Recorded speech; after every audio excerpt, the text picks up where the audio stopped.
നാം കഴിഞ്ഞ 2 ആഴ്ചകളിലും പഠിച്ചുകൊണ്ടിരിക്കുന്നത് ക്രിസ്ത്യ ജീവിതത്തിൽ വിശ്വാസത്തിന്റെ പ്രാധാന്യത്തെക്കുറിച്ചാണ്. നമ്മുടെ ജീവിതം മൊത്തത്തിൽ എടുത്താൽ വിശ്വാസം കൂടാതെ ഒന്നും ചെയ്യുന്നില്ല. ഏതെങ്കിലും കാര്യങ്ങൾ നമുക്ക് ചെയ്യണമെങ്കിൽ മറ്റുള്ളവരിലുള്ള വിശ്വാസമോ നാം ചെയ്യുന്ന കാര്യങ്ങളിൽ നാം പ്രതീക്ഷിക്കുന്ന ഒരു വിശ്വാസമുണ്ട്. അതായത് ഇപ്പോൾ ഞാൻ ഈ മൈക്കിവിടെ ഓപ്പറേറ്റ് ചെയ്ത് ഞാൻ പറയുമ്പോൾ ഞാൻ വിശ്വസിക്കുന്നത് അത് നിങ്ങൾക്ക് പ്രയോജനമാകും, കേൾക്കും എന്നങ്ങ് വിശ്വസിക്കുക. അതുപോലെ തന്നെ നമ്മൾ ടേപ്പ് ചെയ്യുന്നു, അത് വർക്ക് ചെയ്യും എന്നോർത്ത് നമ്മൾ പറയുക. കാർ ഓടിക്കുന്നു, അത് രാവിലെ എഴുന്നേറ്റ് എല്ലാം ചെക്ക് ചെയ്ത് തന്നെ ഓടിക്കുന്നു. അപ്പോൾ എല്ലാത്തിലും നമുക്കൊരു വിശ്വാസമുണ്ട്. അതാണ് സ്വാഭാവികമായി എല്ലാ കാര്യങ്ങളിലും നമുക്കുള്ളത്. എന്നാൽ അതിനേക്കാൾ ഉയർന്നൊരു വിശ്വാസമാണ് രക്ഷയെക്കുറിച്ച് നാം കഴിഞ്ഞ ആഴ്ചകളിൽ പഠിച്ചത്. യേശു ക്രിസ്തുവിൽ കൂടെ മാത്രം രക്ഷയുണ്ടെന്നുള്ള ഒരു വിശ്വാസം. അതിന്റെ കാരണം നാം ചില ആഴ്ച മുമ്പ് പഠിച്ചു. ദൈവം എന്ന് ആരെങ്കിലും ഉണ്ടെങ്കിൽ ആ ദൈവത്തിന് പറ്റിയ ക്വാളിഫിക്കേഷൻ ആരിലാണ് നാം അറിയുന്ന വ്യക്തികളിൽ ഉള്ളത് എന്ന് നാം കണ്ടു. അത് യേശു ക്രിസ്തുവിൽ മാത്രമേ ഉള്ളൂ എന്ന് നാം ഗ്രഹിച്ചു. അതുകൊണ്ട് നാം യേശു ക്രിസ്തു മുഖാന്തരം നമുക്ക് രക്ഷയുണ്ട്, അതിനാൽ നമുക്ക് നീതീകരണമുണ്ട്, അതിനാൽ നമ്മുടെ ജീവിതത്തിൽ എല്ലാം നമുക്ക് നേടിയെടുക്കാം, ദൈവത്തെയും പ്രസാദിപ്പിക്കാം. അതേ വിശ്വാസത്തിൽ നാം നമ്മുടെ വിശ്വാസ ജീവിതം ഉയർന്ന് പോകുന്നതായി നാം കണ്ടു. നമ്മുടെ ജീവിതത്തിൽ, ക്രിസ്ത്യ ജീവിതത്തിൽ എല്ലാം നേടിയെടുക്കുന്നത് വിശ്വാസത്തിലാണ് എന്ന് നാം കണ്ടു. 4ാമത്, വിശ്വാസം എന്നുള്ള കൃപ ഉള്ളതിനാൽ വലിയ വലിയ കാര്യങ്ങൾ ചെയ്യുവാൻ കഴിയുമെന്ന് യേശു പ്രഖ്യാപിച്ചു. നിങ്ങൾ വിശ്വസിച്ചാൽ നിങ്ങൾക്ക് എന്ത് ലഭിക്കും, വിശ്വസിച്ചാൽ നിങ്ങൾക്ക് ദൈവത്തിന്റെ മഹത്വം കാണാൻ കഴിയും, വിശ്വസിച്ചാൽ നിങ്ങൾക്ക് പ്രതീക്ഷിക്കുന്നതിനേക്കാൾ ഉപരിയായി നിങ്ങൾക്ക് ചെയ്യുവാൻ കഴിയും എന്നുള്ള വലിയ വിശ്വാസത്തെ കുറിച്ച് യേശു ക്രിസ്തു അരുളി ചെയ്തു. അതൊക്കെ നാം കഴിഞ്ഞ ആഴ്ചയിൽ കണ്ടു.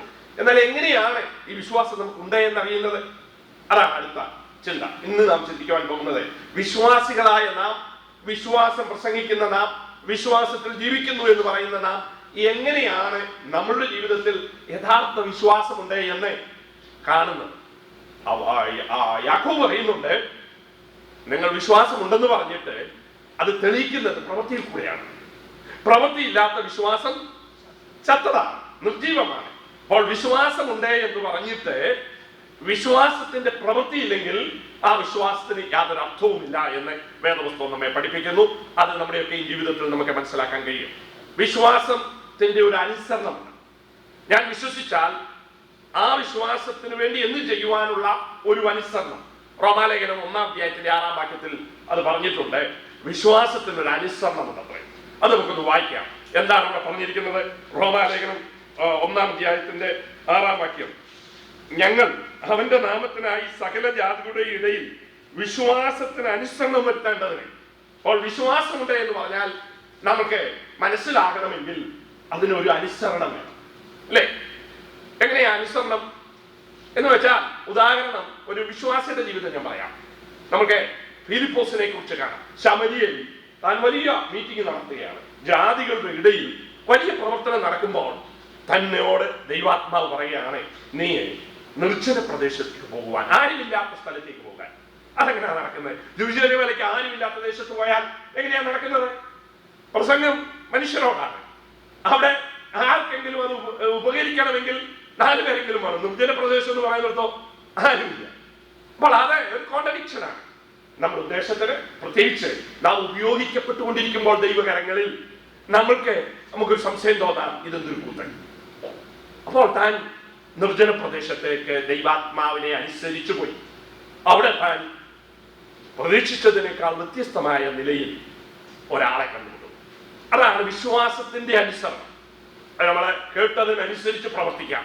ഇനിയും ദൈവം തമ്പുരാൻ അബ്രഹാമിനോട് പറഞ്ഞു, ഞാൻ കാണിപ്പാനിരിക്കുന്ന ദേശത്തേക്ക് പോകാൻ, ഞാൻ കാണിച്ച ദേശത്തേക്ക് പോകാൻ പറഞ്ഞാൽ നമുക്കതിനൊരർത്ഥമുണ്ട്. കാണിപ്പാനിരിക്കുന്ന ദേശം എന്ന് പറഞ്ഞാൽ വെറുതെ ഇറങ്ങിപ്പോകുക, അതാണ് അതിന്റെ അർത്ഥം. താൻ ഇറങ്ങിപ്പോകുന്നു. അതും വിശ്വാസത്തിന്റെ ശ്രേഷ്ഠതയായി വേദപുസ്തകത്തിൽ നാം കാണുന്നു. അപ്പോൾ കേട്ടതിനനുസരിച്ച് നമ്മുടെ സ്റ്റെപ്പ് എടുത്ത് വെക്കുമ്പോൾ അതനുസരിച്ചു എന്നുള്ളത് തെളിയുന്ന ഒരു പ്രക്രിയ.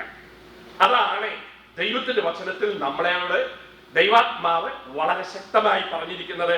ഏത് സമയത്തും പ്രവൃത്തിയില്ലാത്ത വിശ്വാസം ചത്തതാണ്. അപ്പോൾ പ്രവൃത്തി അതിനോട് കൂടെ വന്നിട്ട് അതിനെ തെളിയിക്കണം. ഞാൻ പല പ്രാവശ്യവും പറഞ്ഞിട്ടുണ്ട്.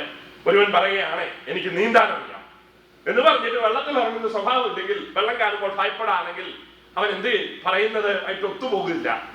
വെള്ളം കണ്ടിട്ടുള്ളവൻ, നീന്തറിയാവുന്നവൻ, വെള്ളം കാണുന്ന ഒരു സന്തോഷമാണ്, അവനതിലേക്ക് കടന്നുപോയി ആമോദിക്കും.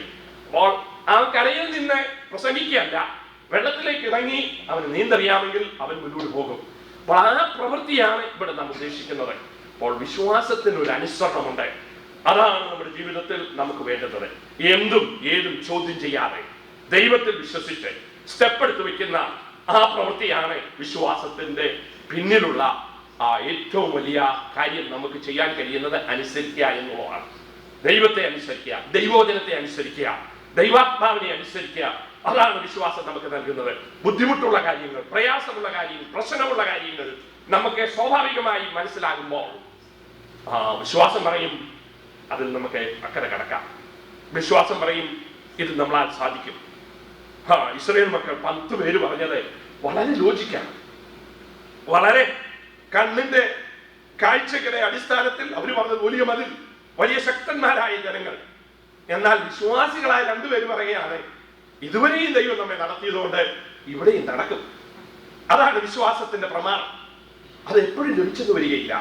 നമുക്ക് കിട്ടുന്ന അവസരം അവരോട് ആ കനാൻ ദേശത്തേക്ക് പോയി കൈവശമാക്കാൻ പറഞ്ഞിട്ട് അവര് വിശ്വാസത്താൽ അനുസരണം കാണിക്കാൻ ഇതുകൊണ്ട് ദൈവം പറഞ്ഞു ഈ തലമുറയോടെ എനിക്ക് ഇനി ഇടപെടേണ്ട ആവശ്യമില്ല, അടുത്ത തലമുറ വരെ കാത്തിരിക്കുക. അപ്പോൾ വിശ്വാസത്തിന്റെ പ്രമാണം അതൊരു അനുസരണമായി വരാതിരിക്കുമ്പോൾ ദൈവം വച്ചിരിക്കുന്ന വലിയ നന്മകൾ ചിലപ്പോൾ നാം ലഭിക്കാതെ അനുസരണക്കേട് നമുക്ക് തടസ്സമായിരിക്കും. അതാണ് ഞാൻ കണ്ട ഒരു ഭാഗം. നമ്മൾ പറയും പിന്നെ ലഭിക്കുമല്ലോ, പക്ഷെ ആ തലമുറയ്ക്ക് ലഭിച്ചില്ല. ആ പ്രവൃത്തി അവർക്ക് ചെയ്തെടുക്കുവാൻ കഴിഞ്ഞില്ല. അടുത്ത തലമുറ വരെ 40 വർഷത്തോളം കാത്തിരിക്കേണ്ടി വരും. അതൊരു ശോചനീയമായ കാര്യമാണ്. അപ്പോൾ വിശ്വാസത്തിന് എന്തുണ്ട്? ഒരു അനുസരണമുണ്ട്. അതുകൂടാതെ രണ്ടാമതായി ഞാൻ പ്രധാനമായിട്ട് താല്പര്യപ്പെടുന്നത് എന്താണെന്ന് അറിയാമോ? വിശ്വാസത്തിന് ഒരു ആശ്രയമുണ്ട്. എന്തു വന്നാലും എന്റെ ദൈവം എന്നെ സഹായിക്കും എന്നുള്ളൊരു ആശ്രയ ജീവിതം. അത് യോബിന്റെ ജീവിതത്തിൽ നമുക്ക് വളരെ വ്യക്തമായി കാണാൻ കഴിയും. എവിടെയാ? അവൻ എന്നെ കൊന്നാലും ഞാൻ അവനായി കാത്തിരിക്കും. എന്തൊരു വലിയ ഉറപ്പ്! ഞാനിങ്ങനെ എന്റെ ശരീരം ദ്രവിച്ചു പോയാലും ഞാൻ അവനായി കാത്തിരിക്കും. കാരണം അവൻ എന്ത് ചെയ്യും? എന്നെ വിടുവിപ്പാൻ വരും. എന്റെ വീണ്ടെടുപ്പുകാരൻ ജീവിച്ചിരിക്കുന്നു എന്ന് ഞാൻ അറിയുന്നു. അവൻ വരും.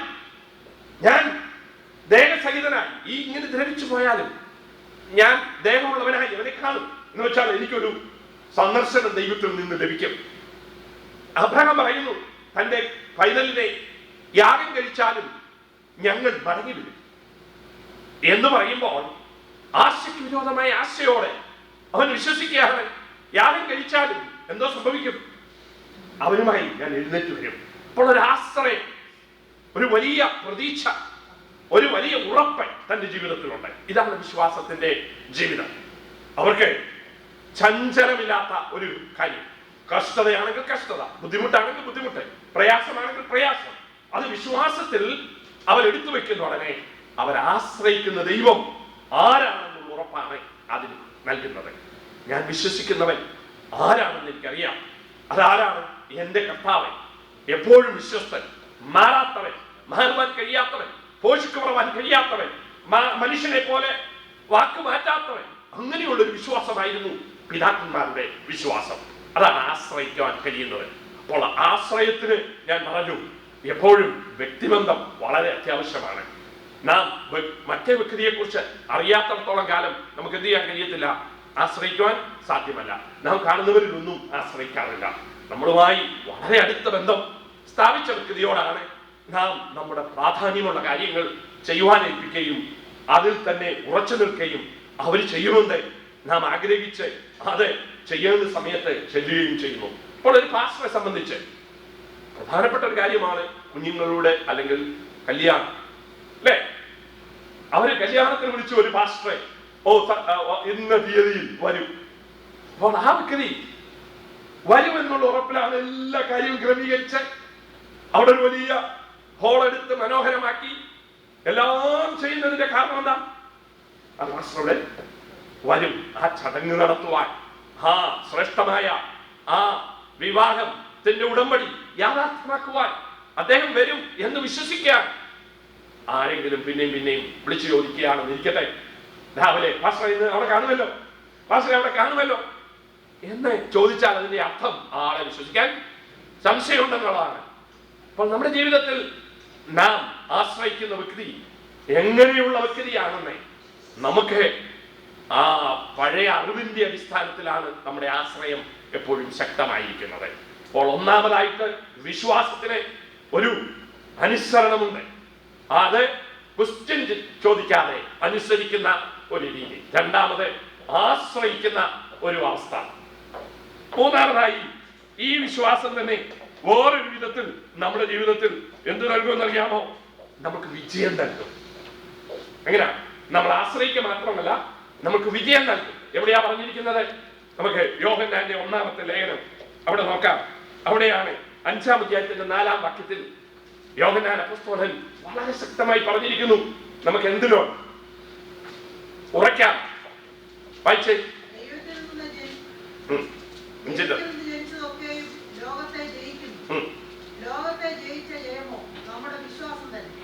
നമ്മുടെ വിശ്വാസം ആണ് ലോകത്തെ ജയിക്കുന്നത്.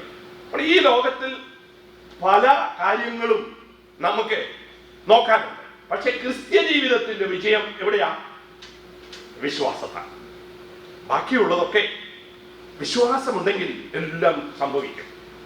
അപ്പോൾ നമ്മുടെ ജീവിതത്തിൽ നാം സ്റ്റെപ്പ് എടുത്ത് വെക്കുന്നത് വേറെ ഒന്നിനും കണ്ടിട്ടല്ല, കാണാത്തതിൽ വിശ്വസിക്കുകയാണ്. അത് യാഥാർത്ഥ്യമായി വിശ്വസിക്കുകയാണ്. അത് നമ്മുടെ വിജയമായി മാറുന്നു. നാം സംശയിച്ചു നിൽക്കുമ്പോൾ നമുക്കൊന്നും ലഭിക്കുവാൻ കഴിയുകയില്ലെന്ന് യാക്കോബ് പറഞ്ഞിട്ടുണ്ട്. സംശയിക്കുന്നവൻ എന്ത് ചെയ്യുന്നില്ല? ദൈവസന്നിധാനത്തിൽ നിന്ന് ഒന്നും പ്രാപിക്കുന്നില്ല. അപ്പോൾ നമുക്ക് ഇരുമനസ്സുണ്ടായിരുന്നു. അതാണ് സംശയത്തിന്റെ ഒരു ലക്ഷണം. അതുകൊണ്ട് നാം ആരും എന്ത് ചെയ്യുന്നില്ല? പ്രാപിക്കേണ്ടത് പ്രാപിക്കുന്നില്ല. അപ്പൊ നമ്മുടെ വിജയത്തിന്റെ അടിസ്ഥാനം വിശ്വാസമാണ്. നമ്മുടെ രക്ഷ വിശ്വാസത്തിന്റെ അടിസ്ഥാനത്തിലാണ്. നീതീകരണം അതാണ്. വിജയകരമായ ക്രിസ്ത്യ ജീവിതം വിശ്വാസത്തിൻ്റെതാണ്. അപ്പോൾ നമ്മൾ ജയിക്കുന്ന വിജയമോ വിശ്വാസം തന്നെ. എങ്ങനെയാണ് ജയിക്കുന്നത്? ആ വിശ്വാസം നമ്മുടെ പ്രൊട്ടക്ഷനാണ്, അല്ലെ? നമ്മളെ എപ്പോഴും എന്തോ ചെയ്യുന്നു? സംരക്ഷിക്കുന്നു. പരിചയമാണ്. എവിടെ പറഞ്ഞിരിക്കുന്നു? എഫേസ്യ ലേഖനം 6-ാം അധ്യായത്തിൽ വളരെ വ്യക്തമായി പറഞ്ഞിരിക്കുന്നു. എന്ത്? ഇത് നമ്മളുടെ പരിചയമാണ്. 6-ന്റെ 16-ാം വാക്യവും 1 തെസ്സലോനിക്കർക്ക് എഴുതിയ 1-ാം ലേഖനം 5-ന്റെ 8-ാം വാക്യവും നമുക്ക് വായിക്കാം.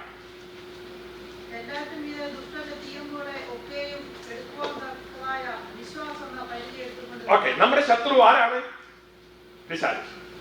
പിശാചിന്റെ നമുക്കെതിരെ അയക്കുന്ന അമ്പിന്റെ പേരെന്താ? തീയമ്പുകൾ. അത് നശിപ്പിക്കാനാണ്. കഴിഞ്ഞ ദിവസം ഞാൻ മലയാള മനോരമ വായിച്ചപ്പോൾ ആസ്ട്രേലിയയിലുള്ള ഒരു കുടുംബം, ഒരു ഭാര്യയും 2 കുഞ്ഞുങ്ങളും വെന്തരിഞ്ഞു പോയി, മരിച്ചുപോയി. തീ കത്തിയതാണ്. അപ്പോ തീ വരുന്നതിന്റെ ഉദ്ദേശം നമ്മളെ സ്നേഹിക്കാനല്ല, പിന്നെന്താ?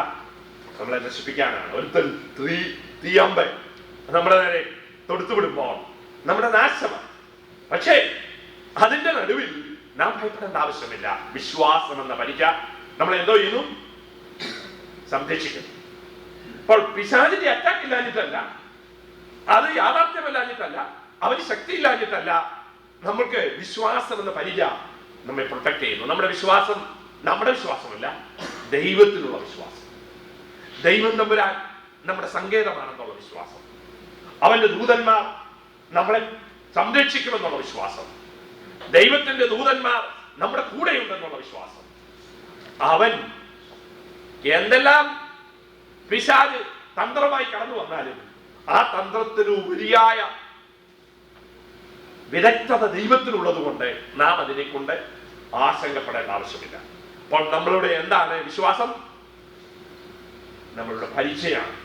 നമ്മുടെ പരിചയം എങ്ങനെയാണ്? നമ്മൾക്ക് ദൈവം തമ്പുരാൻ ഇറങ്ങി വരുമ്പോൾ നമുക്ക് ചുറ്റും പരിചയമാണ്.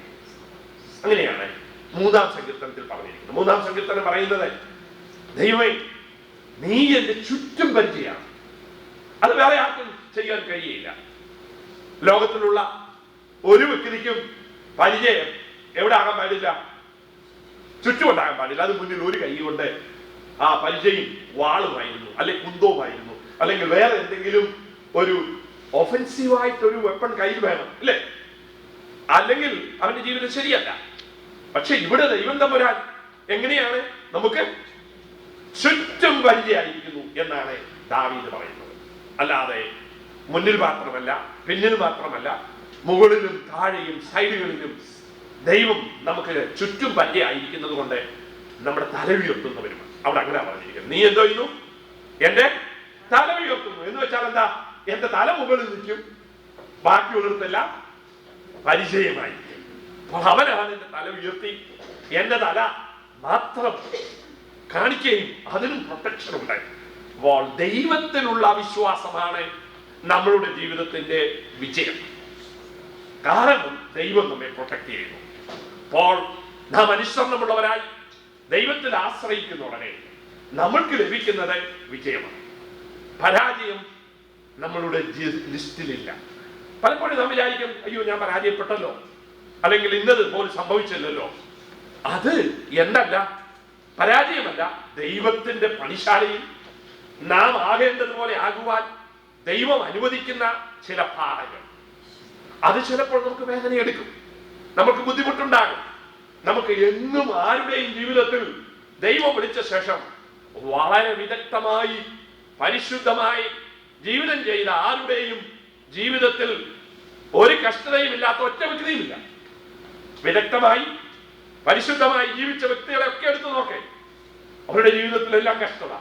അത് നമുക്ക് അറിയാവുന്നതിൽ വെച്ച് ഏറ്റവും ശ്രേഷ്ഠമായി കർത്താവിനെ ഞാൻ അനുകരിച്ചതുപോലെ എന്റെ അനുകാരികളാകുവാൻ പറഞ്ഞ ഒരു വ്യക്തിയുണ്ട്. ആ വ്യക്തിയുടെ കഷ്ടതയുടെ ലിസ്റ്റ് എടുത്ത് നോക്കൂ. കഷ്ടതയേ ഉള്ളൂ. താൻ പറയുന്നത് ഈ കഷ്ടത ഒന്നുമില്ല. കാരണം എന്താ?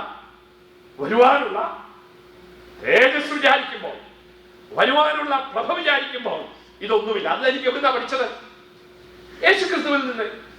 തന്റെ മുൻപിലുള്ള സന്തോഷം ഓർക്കുമ്പോൾ ക്രൂശിനെ എന്ത് കണക്കാക്കിയില്ല, കാര്യമാക്കിയില്ല. ക്രൂശ് കഷ്ടതയാണ്, ബുദ്ധിമുട്ടാണ്, പ്രയാസമാണ്, സങ്കടമാണ്, അത് നിന്നെയാണ്, അപമാനമാണ്. പക്ഷേ വരുവാനുള്ള സന്തോഷം ഓർത്തപ്പോൾ ക്രൂശ് ഒന്നുമില്ലെന്ന് കർത്താവ് തള്ളി. അത് കണ്ട പൗലോസ് പറയാണ്, വരുവാനുള്ള തേജസ് വിചാരിച്ചാൽ ഈ ലോകത്തിലെ കഷ്ടങ്ങൾ സാരമില്ല എന്ന് എണ്ണുന്നു. അതുമാത്രമല്ല, ഞാൻ പറയുന്നു, എനിക്ക് ഈ ക്രിസ്തുവിൽ സകലതും സാധ്യമാണ്. സകലതും സാധ്യം.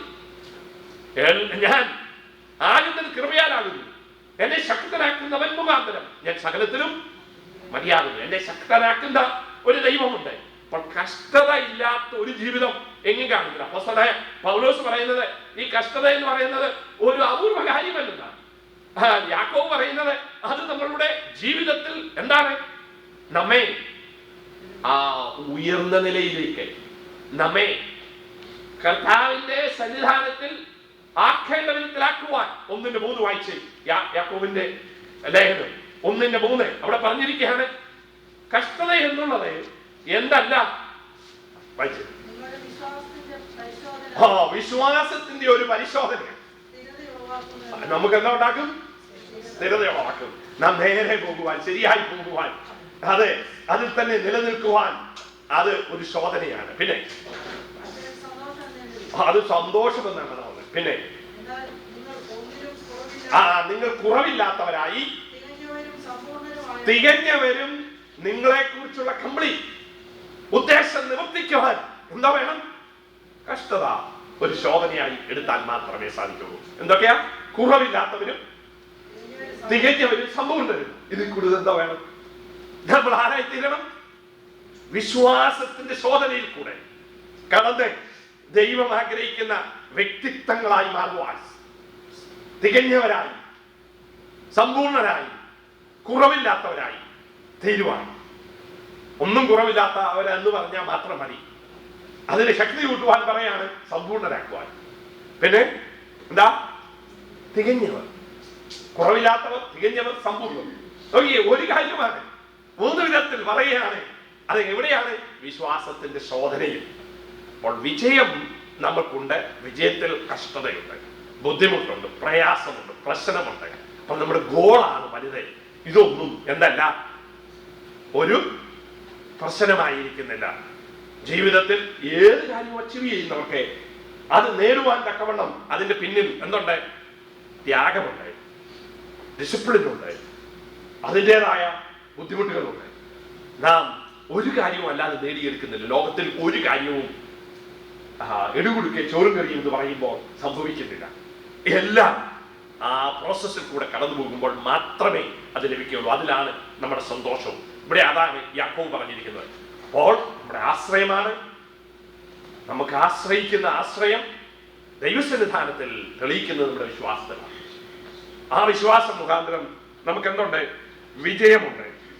അത് എങ്ങനെയായി വിജയം ലഭിക്കുന്നത്? നാം കർത്താവിൽ വിശ്വസിക്കുന്നത് കൊണ്ട് മാത്രം ആണോ? അതും ആകാം. എന്നാൽ പരിശുദ്ധാത്മാവ് നമ്മളിൽ നിന്ന് അങ്ങ് ഒഴുകും. അപ്പോഴാണ് നാം ഇതിനെയൊക്കെ നിസ്സാരമെന്ന് തള്ളുവാൻ കഴിയുന്നത്.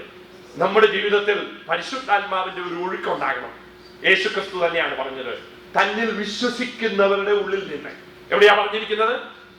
യോഹന്നാന്റെ സുവിശേഷം 7-ാം അധ്യായത്തിന്റെ 38 മുതലുള്ള വാക്യങ്ങളിൽ തന്നിൽ വിശ്വസിക്കുന്നവരുടെ ഉള്ളിൽ നിന്ന് എന്നാ പറഞ്ഞിരിക്കുന്നത്. അപ്പോൾ വിശ്വാസത്തിന്റെ അടിസ്ഥാനത്തിലാണ് പരിശുദ്ധാത്മാവിന്റെ ഒഴുക്ക്.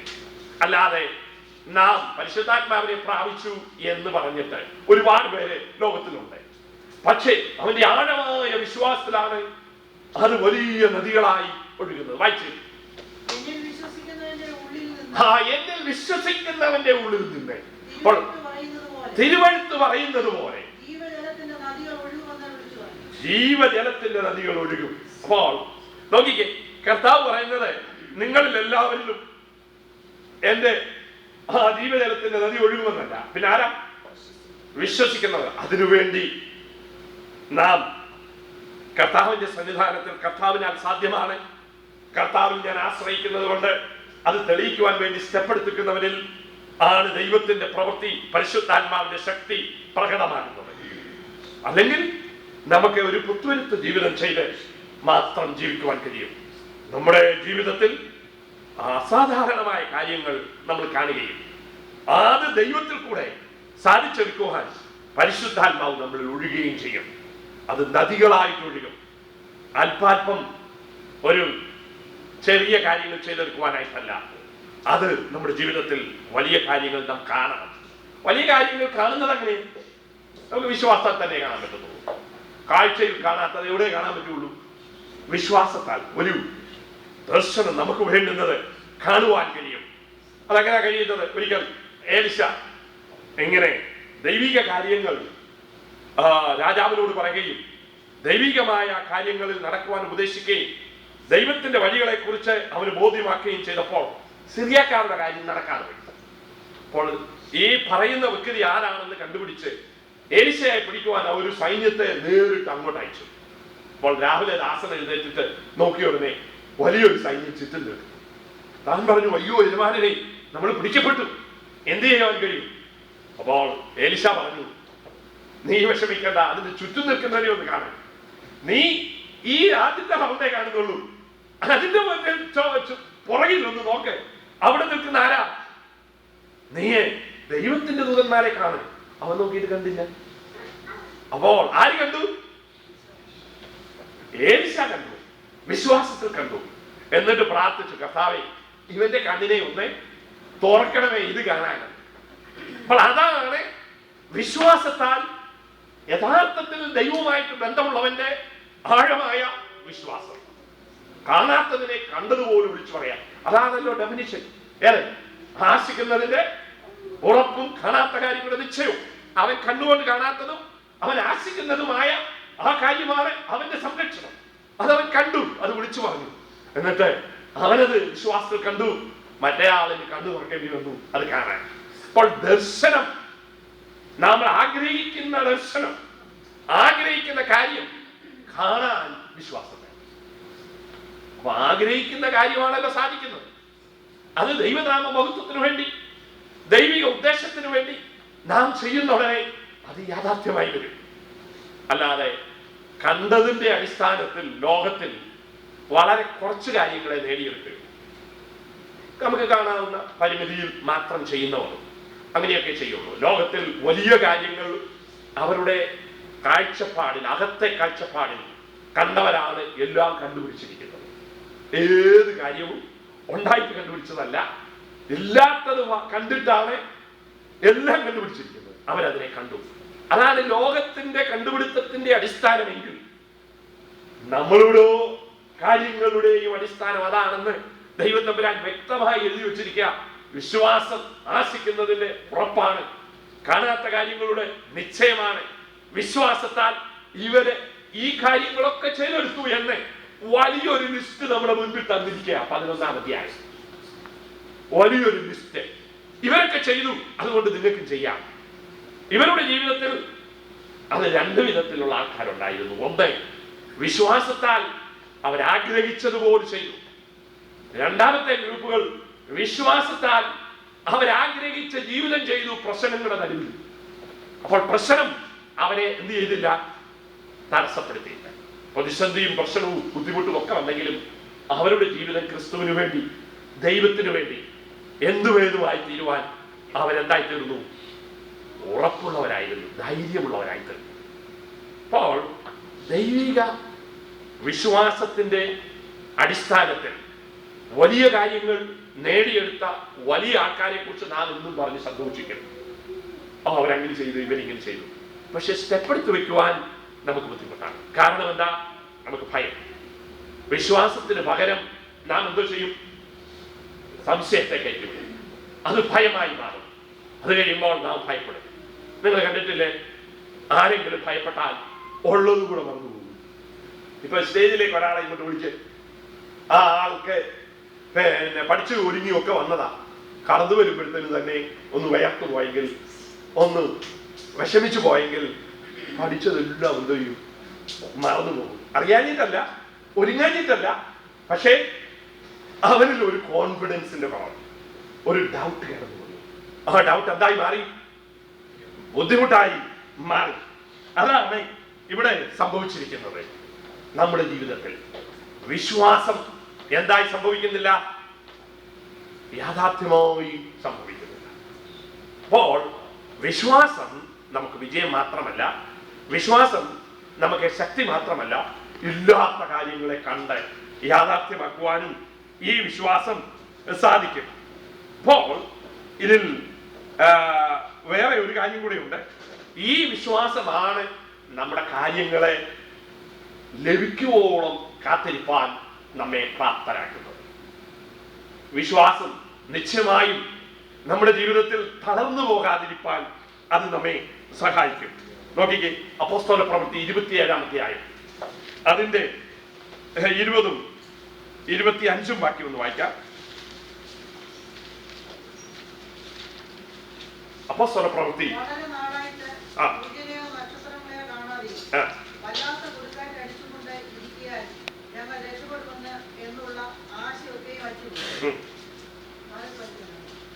അടുത്തതൂടെ 25-ൂടെ.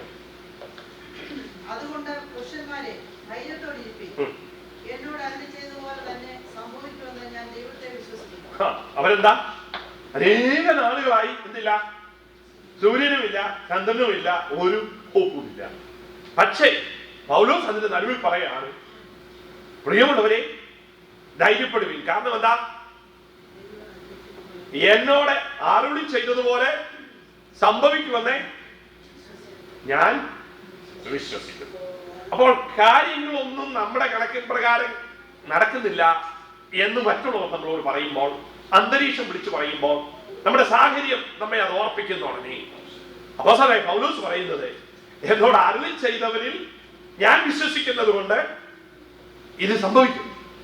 അപ്പോൾ ദിവസങ്ങൾ കഴിഞ്ഞാലും നമ്മളുടെ കണക്കുകൂട്ട് തെറ്റിപ്പോയാലും ആ വിശ്വാസമാണ് അപ്പോസ്തലനായ പൗലോസ് പറയുന്നത്. എന്തേ? ഞാനത് വിശ്വസിക്കുന്നു. സഹിഷ്ണുത കിട്ടും, കാത്തിരിക്കുവാൻ, പിന്നെയും അതിൽ മടുത്തു പോകാതിരിപ്പാൻ, അത് തന്നെ നാം പ്രാപിച്ച് വിജയം നേടുവാൻ. നമുക്കറിയാം അവിടെ എന്തോ സംഭവിക്കുന്നത്. അവിടെ തന്റെ വിശ്വാസം യാഥാർത്ഥ്യമായി വരുന്നു. ഇനിയും റോമലേഖനത്തിൽ കൂടെ വായിക്കാം ഒരു വാക്യം. അതിന്റെ 4-ാം അധ്യായത്തിന്റെ 18-ഉം മുതൽ താഴോട്ട് വായിക്കാം. റോമാലേഖനം 4-ാം അധ്യായത്തിന്റെ 18 മുതലുള്ള വാക്യം. നിന്റെ സന്തതി ഈ വണ്ണം ആകുമെന്ന് അരുളി ചെയ്തിരിക്കുന്നത് പോലെ താൻ ബഹുജാതികൾക്ക് പിതാവാകുമെന്ന് അവൻ ആശയ്ക്ക് വിരോധമായി ആശയോട് വിശ്വസിച്ചു. എന്താ ഒരു മകൻ അല്ലേ ലഭിക്കണമെന്നത് എനിക്ക് ആഗ്രഹം ഉണ്ടായിരുന്നു. ആ മകൻ ലഭിക്കുമെന്ന് ദൈവം തമ്പുരാൻ പറഞ്ഞു. ശരിയും തമാശയും കളിയും സംശയവും ഒക്കെ ഇടയ്ക്ക് വന്നെങ്കിലും ദൈവം അരുളി ചെയ്തപ്പോ അവന് ആശയ്ക്ക് വിരോധമായി ആശയോട് വിശ്വസിച്ചു. കാരണം ആശയില്ല, പക്ഷേ അതിന് ഓപ്പോസിറ്റായി സ്വാഭാവികമായി നടക്കാത്തത് നടക്കുമെന്ന് അവൻ വിശ്വസിച്ചു. നിങ്ങൾക്കറിയാമോ, ലോകത്തിലെ ഏറ്റവും വലിയ അത്ഭുതം എന്റെ മുൻപിൽ കാണുന്നത് എന്താണെന്നറിയാമോ? എത്ര ജനങ്ങളുമായിട്ടാണ് യാക്കോബ് മിസ്രൈമിലേക്ക് പോയെന്നറിയാമോ? ആകെ 70 ആണുങ്ങളെ ഉണ്ടായിരുന്നുള്ളൂ. യോസഫും 2 മക്കളും യാക്കോബും കൂടെ കൂട്ടി. അങ്ങനെയാണ് പുസ്തകം പറയുന്നത്. അത് കഴിഞ്ഞ് 4-ാം തലമുറ മടങ്ങി വിട്ടു. കടന്നുപോയ തലമുറ ആരാണ്? യാക്കോബ്. തന്റെ മകൻ ലേവി, ലേവിയുടെ മകൻ അമ്രാം, അമ്രാമിന്റെ മകൻ മോശ. എത്ര തലമുറയുള്ളൂ? 4 തലമുറ. ഇപ്പോൾ ഇവിടെ 4 തലമുറയെ കണ്ട അപ്പച്ചന്മാരെ ഞാൻ കണ്ടിട്ടുണ്ട്. 100 വയസ്സുള്ള അല്ലേ, 100 വയസ്സും 102 വയസ്സും 105 വയസ്സുള്ള അപ്പച്ചന്മാരുണ്ട്. അവരോട് എന്ന് ചോദിക്കണം, ഈ 4 തലമുറക്കിടയിൽ 70 പേരിൽ നിന്ന് വർദ്ധിച്ചാൽ എത്ര വരെ വർദ്ധിക്കാം? എത്ര വരെ വർദ്ധിക്കാം? വേണമെങ്കിൽ നമുക്കൊരു 7000 കൂട്ടാം, 70,000 കൂട്ടാം. ഇതെത്ര? 6 ലക്ഷം യുദ്ധസംഘ ചെയ്യുവാൻ തക്കവണ്ണം കഴിവുള്ള യൗവനക്കാർ. എത്ര വർഷം? ഇത്രയും കാലയളവ് കൊണ്ട് എന്തോ ഒരു അത്ഭുതം. നമ്മൾ നോക്കുന്നുണ്ടെ ഇവർക്ക് 3, 2, 3, 4 പിള്ളേരും ഒക്കെ കാണുന്നുള്ളൂ ആദ്യത്തെ തലമുറയിൽ. എങ്ങനെയാണ് ഇത് വർദ്ധിച്ചതെന്ന് ചോദിച്ചാൽ എങ്ങനെയാ? ദൈവത്തിലുള്ള വിശ്വാസത്തിന്റെ വലിപ്പം. അതിൽ കുറച്ച് അമ്പിളാരെയൊക്കെ പിടിച്ച് എവിടെ വിട്ടു? നാൽപ്പതിൽ വിട്ട് കൊന്നു ഇതിനിടയ്ക്ക്. പക്ഷെ പുറപ്പെട്ട സമയത്ത് 400 വർഷമോ 430 വർഷമോ മൊത്തമുള്ളൂ. അബ്രാഹാമിന്റെ കാലം തുടങ്ങി ഇവിടെ വരെ എത്തുമ്പോ നോക്കിയേ, എന്തൊരു അത്ഭുതം. ആദ്യത്തെ 215 വർഷം കൊണ്ട് 70 പേർ, പിന്നത്തെ വർഷം കൊണ്ട് എണ്ണിക്കൂടാത്തൊരു സമൂഹം, വലിയൊരു സമൂഹം. ഇതാണ് ദൈവത്തിൽ വിശ്വസിച്ചതിന്റെ ഫലം.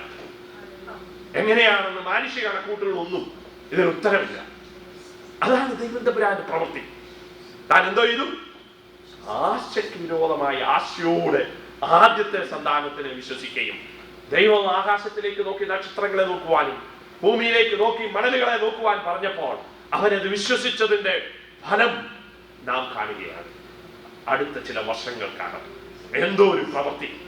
അതുകൊണ്ട് ജീവിതത്തിൽ നമ്മൾക്ക് എന്തോ വേണം? എല്ലാത്തിനും ഈ വിശ്വാസം ഉണ്ടായാലേ സാധ്യമാകുള്ളൂ. അതുകൊണ്ട് ഈ ജീവിതത്തിൽ ബുദ്ധിമുട്ടും പ്രയാസങ്ങളും ഇല്ല എന്ന് പറയുന്നില്ല. ആ വാക്യം കൂടെ വായിച്ച് ഞാൻ നിർത്താം. 2 വാക്യങ്ങളാണ് എബ്രായ ലേഖനത്തിൽ നിന്ന് വായിക്കുവാൻ ആഗ്രഹിക്കുന്നത്. 11-ാം അധ്യായത്തിന്റെ 37 മുതൽ ഉള്ള വാക്യങ്ങൾ ഒന്ന് വായിച്ച്.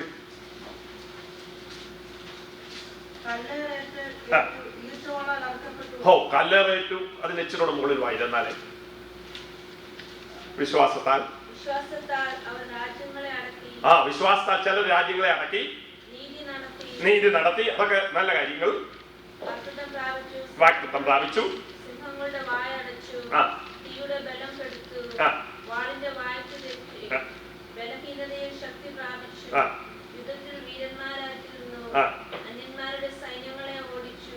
സ്ത്രീകൾക്ക് തങ്ങളുടെ മരിച്ചവരെ ഉയർത്തെഴുന്നേൽക്കാൻ തിരികെ കിട്ടി. മറ്റു ചിലർ ഏറ്റവും നല്ലൊരു ഉയർത്തെഴുന്നേൽപ്പ് ലഭിക്കേണ്ടതിന് ഉദാഹരണം കൈക്കൊള്ളാൻ.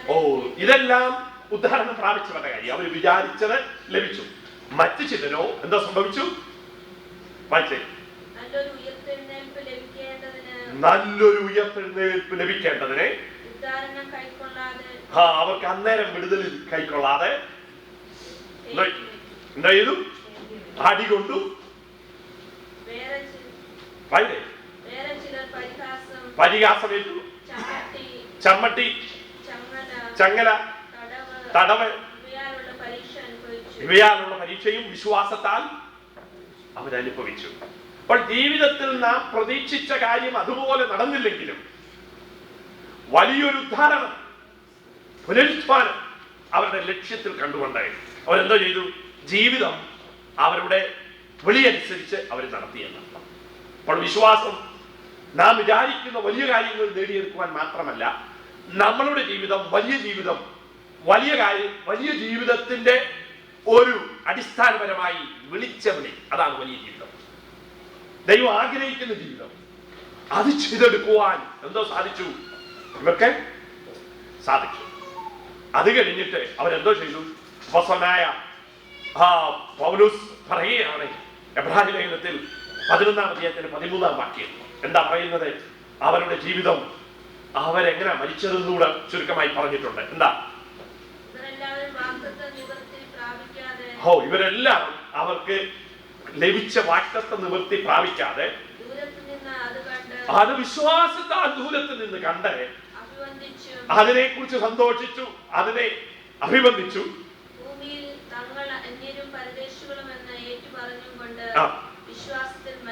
വിശ്വാസത്തിൽ മരിച്ചു.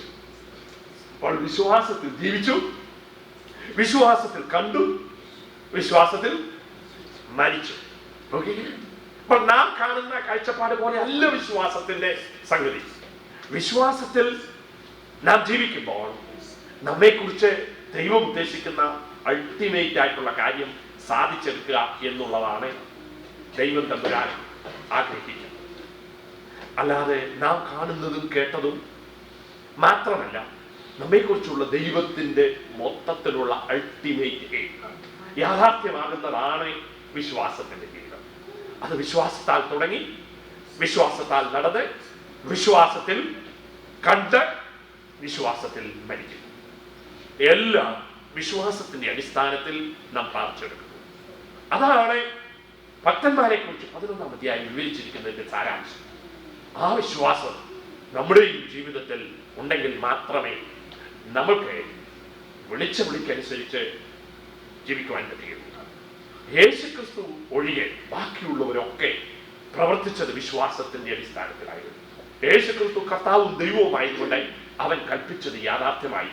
ബാക്കിയുള്ളവരൊക്കെയും കൽപ്പിച്ചത് വിശ്വാസത്തിന്റെ അടിസ്ഥാനത്തിലായിരുന്നു. പ്രാർത്ഥിച്ചത് വിശ്വാസത്തിലായിരുന്നു, പ്രവർത്തിച്ചത് വിശ്വാസത്തിലായിരുന്നു. അവരുടെ ദർശനം വിശ്വാസത്തിന്റെ അടിസ്ഥാനത്തിലായിരുന്നു. അവരെല്ലാം വിജയികളായി നിൽക്കുന്നു എന്നാണ് 11-ാം അധ്യായം തീർത്തു പറയുന്നത്. 12-ാം അധ്യായത്തിൽ പറയുന്നത് അങ്ങനെ വലിയൊരു സമൂഹം വിശ്വാസത്തിന്റെ സാക്ഷികളായി നമുക്ക് ചുറ്റും നിൽക്കുന്നത് കൊണ്ട് നമ്മളുടെ വിശ്വാസത്തെ യാഥാർത്ഥ്യമാക്കുന്ന വിശ്വാസത്തിന്റെ നായകനും പൂർത്തി വരുത്തുന്നവരുമായ യേശുവിനെ നോക്കി നമ്മുടെ ഓട്ടം സ്ഥിരതയോട് ഓടുക. അപ്പോൾ നമുക്ക് നിൽക്കുവാൻ സമയമില്ല. കഴിഞ്ഞ ആഴ്ച ഞാൻ പറഞ്ഞു 3 കാര്യമേ ചെയ്യാൻ പറ്റുകയുള്ളൂ. ഒന്നുകിൽ മുന്നോട്ട് പോകുക, അല്ലെങ്കിൽ പുറമോട്ട് പോകുക, അല്ലെങ്കിൽ നിൽക്കുന്നിടത്ത് നിൽക്കുക. അപ്പോൾ നമ്മളോട് പുറമോട്ട് പോകാനും പറഞ്ഞിട്ടില്ല, നിൽക്കാനും പറഞ്ഞിട്ടില്ല. മുൻപോട്ടുള്ള യാത്രയാണ്. എങ്ങോട്ടെ?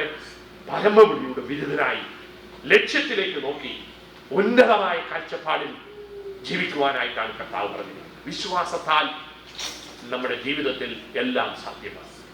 വിശ്വാസത്താൽ ഏത് കാര്യവും സാധിക്കുമെന്ന് ദൈവത്തിന്റെ വചനം പറഞ്ഞു. നമ്മളെക്കുറിച്ചുള്ള വിളിയുടെ അടിസ്ഥാനത്തിൽ നാം ആരായിത്തീരണമെന്ന് ദൈവം ആഗ്രഹിക്കുന്നത് വേറെ ഒന്നും കൊണ്ടല്ല, ജ്ഞാനം കൊണ്ടല്ല, പഠിപ്പ് കൊണ്ടല്ല, വിശ്വാസത്തിലാണ്. വിശ്വാസമാണ് ക്രിസ്ത്യ ജീവിതത്തിന്റെ ആരംഭവും അവസാനവും. വിശ്വാസത്തിന്റെ നായകനാണ് നമ്മെ ശക്തീകരിക്കുന്നത്. അങ്ങനെയുള്ള ആ വിശ്വാസം, ആഴമായ വിശ്വാസം അനുദിനം നമ്മളുടെ അനുഭവം കൊണ്ട് വർദ്ധിച്ച് കർത്താവിന്റെ സന്നിധാനത്തിൽ നമ്മെക്കുറിച്ച് ദൈവം എന്താഗ്രഹിച്ചോ ആ അവസ്ഥയിൽ ഉയരുവാൻ വിശ്വാസികളായി തീരാം. അല്പവിശ്വാസികളല്ല, വലിയ വിശ്വാസമുള്ളവരായി, കർത്താവിനെ അത്ഭുതപ്പെടുത്തുന്ന വിശ്വാസമുള്ളവരായി, വിശ്വാസത്തിന്റെ ജീവിതം ചെയ്യുന്നവരെ തടസ്സങ്ങളുണ്ടെങ്കിലും യേശു ആ സ്ത്രീയോട് പറഞ്ഞതുപോലെ നിന്റെ മകൾ ഭൂതത്തിൽ നിന്ന് വിടുതൽ പ്രാപിച്ചിരിക്കുന്നു, നിന്റെ വിശ്വാസം പോലെ നിനക്ക് ഭവിച്ചിരിക്കുന്നു. അതായിരിക്കട്ടെ നമ്മുടെയും ജീവിതത്തിൽ ബുദ്ധിമുട്ടുകളെ തരണം ചെയ്ത് എതിരുകളെ നേരിട്ട് കർത്താവിൽ നിന്ന് പ്രാപിക്കുവാൻ ഉള്ള ഏക ഉപാധി വിശ്വാസമാണ്.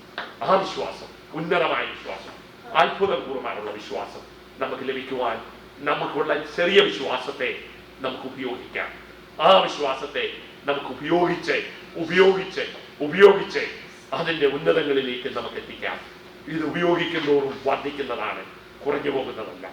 ആ വിശ്വാസത്താൽ നമ്മളുടെ ഉദ്ദേശം നിവർത്തിച്ചെടുക്കാൻ കർത്താവിന്റെ സന്നിധാനത്തിൽ നമുക്ക് വിശ്വസ്തന്മാരായി, വിശ്വാസികളായി നമുക്ക് ജീവിപ്പാൻ ദൈവോടെയാകട്ടെ. നമുക്ക് പ്രാർത്ഥിക്കാം.